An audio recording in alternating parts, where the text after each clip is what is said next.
Il est des désirs qui ne s'usent pas, ils s'affûtent, ils se nichent dans les replis de l'âme, là où même la lumière hésite à entrer, et attendent, patients, souverains, qu'on cesse enfin de vouloir les nommer. Ce sont ces élans muets qui traversent les années comme une mélodie obsédante, portée non par l'urgence de la jeunesse, mais par la densité tranquille des femmes qui ont appris à préférer la nuit à l'évidence. Jung le savait avant tous les autres. Il existe, derrière chaque regard qui semble tout comprendre, une flamme qui ne demande rien et justement pour cela bouleverse tout. Ce n'est pas la passion qu'on met en scène, c'est celle qu'on garde pour soi, celle qui, en secret, redessine la frontière entre la nostalgie et l'audace. Parfois, la chair elle-même se fait discrète, comme si le corps attendait un signe que l'esprit n'ose formuler. Il y a des soirs où le silence entre deux battements devient un territoire sensuel, un espace où l'on s'avoue à demi-mot ce que la vie nous a appris à taire. Manque, faiblesse, ou preuve au contraire que le désir chez celles qui savent écouter n'obéit à aucune chronologie. La maturité n'est pas renoncement, elle est le raffinement de ses envies inavouées, une volupté à huis clos qui fait du miroir un complice et du passé une réserve inépuisable d'émotions à réveiller. Jung enseignait que le désir, privé de langage, se réinvente. Il devient caresse imaginaire, confidence détournée, sourire en biais qu'on offre à la nuit. Chaque femme, lorsqu'elle traverse l'âge, cultive un jardin dont le vrai luxe est d'échapper à tout regard étranger. Ce n'est pas la société qui pose des clôtures, c'est la nécessité de préserver un territoire vierge, là où le plaisir cesse d'être conquête pour devenir résidence intime. La joie de rester fidèle à ce feu intérieur est presque une forme d'insolence. S'abandonner au plaisir n'est plus défi, c'est une manière de prendre racine dans la profondeur du présent.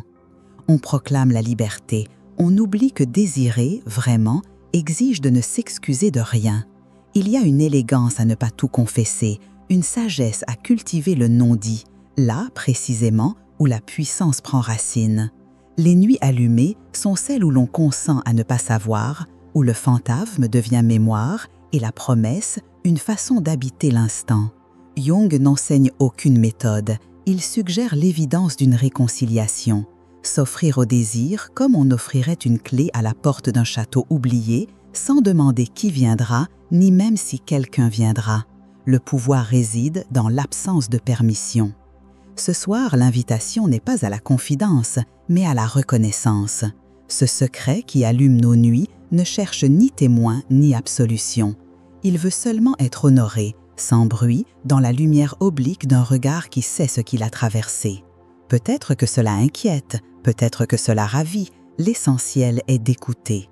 Ce désir inavoué, lorsqu'il est accueilli sans défense, éclaire l'âme des femmes qui n'ont plus besoin de se raconter d'histoire. Cette vidéo ne promet ni recette ni délivrance. Elle offre un miroir pour celles qui, dans la flamme de leurs propres yeux, reconnaissent le feu qu'elles n'ont jamais laissé s'éteindre. Jung révèle, à vous de décider ce soir si ce secret vous appartient. Il faut du courage pour accepter que le désir ne diminue pas avec l'âge, il se concentre.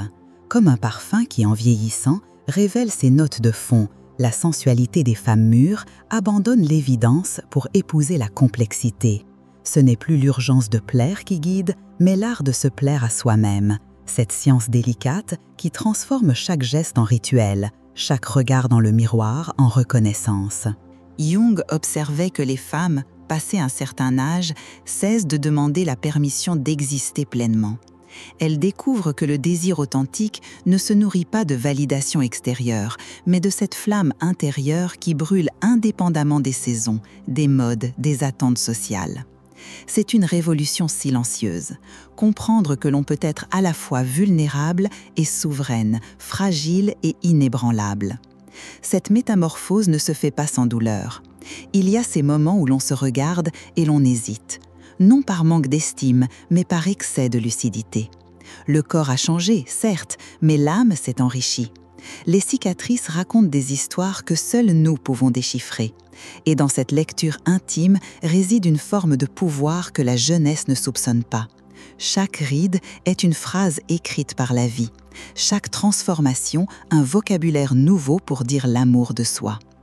Le désir inavoué trouve alors ses lettres de noblesse. Il n'a plus besoin de se justifier, de se comparer, de se mesurer aux standards d'une époque qui change plus vite que les saisons. Il devient cette force tranquille qui anime les gestes du quotidien, qui transforme un bain en cérémonie, un parfum en signature, un sourire en mystère. C'est la découverte bouleversante que l'on peut être son propre objet de séduction, sa propre source de plaisir. Jung parlait de cette alchimie particulière, quand une femme cesse de chercher à être désirée pour commencer à désirer vraiment. Non plus attendre d'être choisie, mais choisir. Non plus espérer être vue, mais voir. Ce renversement de perspective change tout. Soudain, le pouvoir n'appartient plus à celui qui regarde, mais à celle qui décide de se montrer ou de se cacher. Car il y a une puissance immense dans le secret, dans ce jardin intérieur que l'on cultive sans témoin. La nuit devient alors complice, ces heures où le monde dort et où l'âme peut enfin respirer sans contrainte. C'est là, dans l'intimité retrouvée avec soi-même, que naissent les plus beaux désirs. Ceux qui n'ont pas besoin d'objets pour exister, qui se suffisent à eux-mêmes et rayonnent de cette suffisance même. Le plaisir de se savoir désirante, indépendamment de tout regard extérieur, c'est peut-être cela la vraie liberté. Ce qui fascine chez Jung, c'est sa capacité à révéler l'évidence cachée. Le désir féminin ne suit aucun déclin programmé. Il se transforme comme une rivière qui change de lit sans perdre sa force. Les femmes découvrent, souvent avec surprise, que leurs 40, 50, 60 ans ne marquent pas la fin de leur sensualité, mais son raffinement. Là où d'autres voient un automne, elles découvrent une saison nouvelle, riche de nuances que seule l'expérience peut révéler. Il y a quelque chose de profondément subversif dans cette vérité. La société nous a longtemps enseigné que la désirabilité féminine avait une date d'expiration, comme si l'amour de soi devait s'estomper avec les premières rides. Mais que se passe-t-il quand une femme refuse ce verdict? Quand elle découvre que son corps, loin de l'abandonner, lui offre de nouvelles sensations, une palette émotionnelle plus riche, une intimité avec elle-même qu'elle n'avait jamais soupçonnée. Cette révélation ne vient pas sans combat. Il faut apprendre à désapprendre, à défaire les nœuds d'une éducation qui nous a enseigné la honte de nos désirs. Combien de femmes ont passé des décennies à étouffer cette voix intérieure qui murmurait des envies inavouables? Combien ont sacrifié leurs élans sur l'autel des convenances, persuadées que la respectabilité valait mieux que l'authenticité? Jung suggère une réconciliation radicale. Et si le secret n'était pas ce qu'il faut cacher, mais ce qu'il faut préserver? Cette distinction est capitale. Cacher implique la honte, préserver suggère la préciosité. Le désir inavoué devient alors un trésor personnel, une réserve d'émotions que l'on garde pour soi, non par peur du jugement, mais par instinct de conservation. Certaines beautés ne sont pas faites pour être partagées, elles sont faites pour être vécues. C'est dans cette solitude choisie que naît une nouvelle forme de sensualité, celle qui ne dépend d'aucun regard extérieur, d'aucune validation, d'aucune performance. Le plaisir de se caresser l'âme avec ses propres souvenirs, de ranimer des émotions anciennes, de laisser l'imagination dessiner des scénarios que la réalité n'a jamais osé proposer. Cette autosuffisance érotique effraie certains, mais elle libère celles qui l'embrassent. Car il faut le dire, il y a une forme de pouvoir terrifiant dans une femme qui n'a plus besoin de personne pour se sentir vivante. Elle devient imprévisible, incontrôlable, magnétique. Son désir, parce qu'il ne quémande rien, attire tout. Jung l'avait compris, la vraie séduction commence quand on cesse de vouloir séduire. Et vous, avez-vous déjà ressenti ce feu discret qui couve sous la cendre des habitudes, cette flamme qui ne demande ni témoins ni applaudissements, mais qui réchauffe les nuits d'hiver et parfume les matins d'été? Osez partager dans les commentaires, même en quelques mots, ce moment où vous avez senti que votre désir vous appartenait enfin, complètement, sans excuses, sans négociation. Nous sommes entre nous, ici, dans ce territoire secret où les masques tombent et où les vérités se murmurent. Votre histoire, même pudique, éclairera peut-être une autre âme qui attend encore la permission de s'avouer à elle-même. Il existe, dans l'architecture du désir féminin, des pièces secrètes que seules les femmes d'expérience savent découvrir. Ce sont ces recoins de l'âme où se nichent les fantasmes les plus purs, non pas ceux que l'on emprunte aux écrans ou aux livres, mais ceux que l'on tisse avec les fils de sa propre histoire. Ces rêveries privées ont une texture particulière, elles sentent notre parfum, elles épousent la courbe de nos cicatrices, elles connaissent la musique de notre souffle. Jung insistait sur cette géographie intime. Chaque femme porte en elle une cartographie du plaisir qui n'appartient qu'à elle. Ce n'est pas seulement le corps qui se souvient, c'est l'âme qui archive, qui catalogue, qui ressuscite à volonté les émotions passées pour les transformer en promesses futures.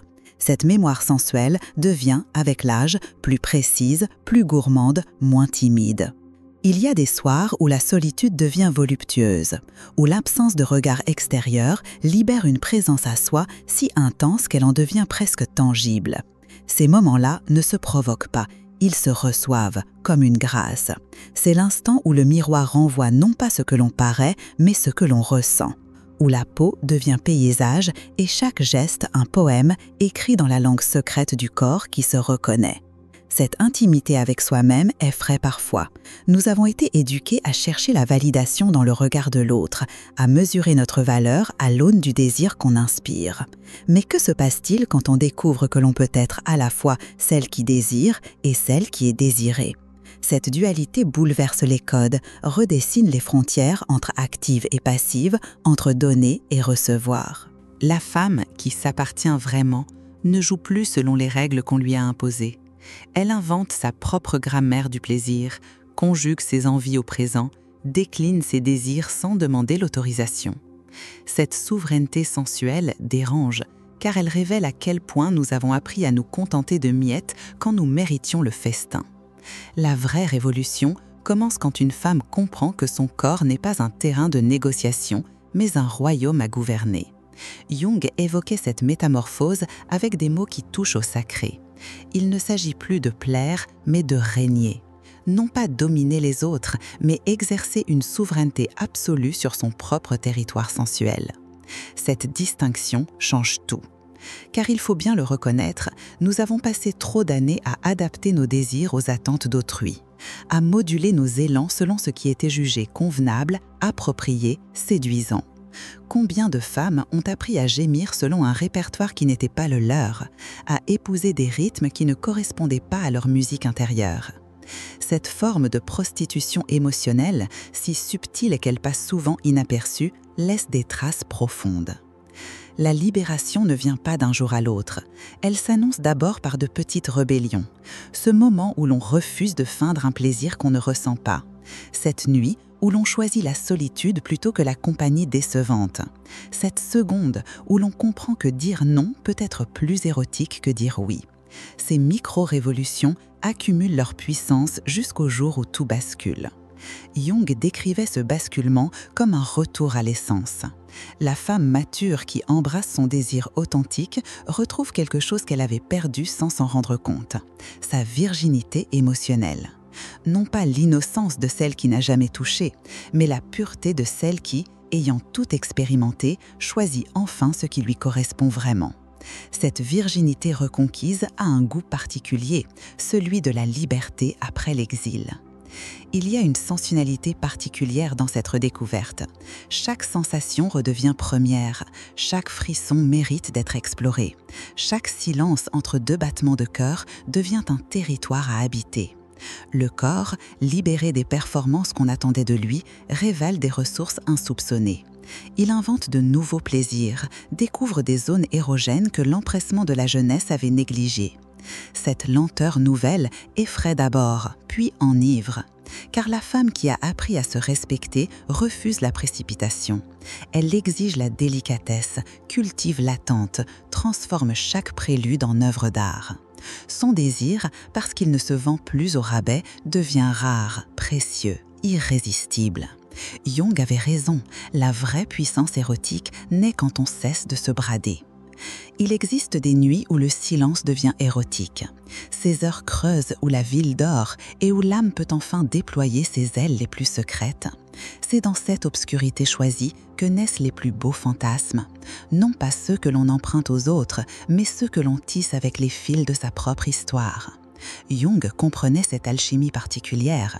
Le désir authentique ne se nourrit pas d'images extérieures, mais de cette matière première que chaque femme porte en elle, ce mélange unique de souvenirs, de regrets, de promesses et d'audace.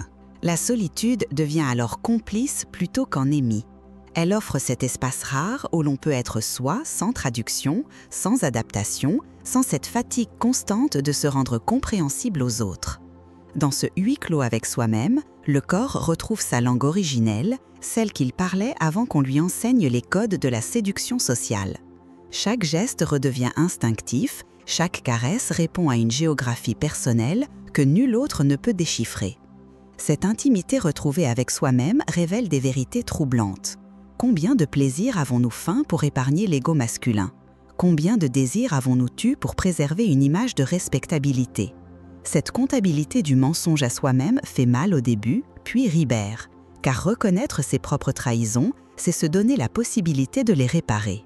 Jung évoquait cette réconciliation comme un acte politique. Quand une femme décide de ne plus mentir sur ses envies, elle subvertit un ordre établi. Elle refuse d'être cette créature docile qui adapte sa sensualité aux fantasmes d'autrui. Elle revendique le droit d'être imprévisible, complexe, parfois indéchiffrable. Cette rébellion intime rayonne bien au-delà de la chambre à coucher. Elle transforme sa manière d'habiter le monde. Car il faut le dire, une femme qui s'appartient vraiment devient dangereuse. Non pas méchante ou destructrice, mais dangereuse pour tous ces systèmes qui comptent sur sa docilité. Elle ne négocie plus ses élans, ne marchande plus ses caresses, ne mendiera plus l'amour. Cette indépendance sensuelle effraie certains, mais elle attire ceux qui sont assez matures pour apprécier la complexité.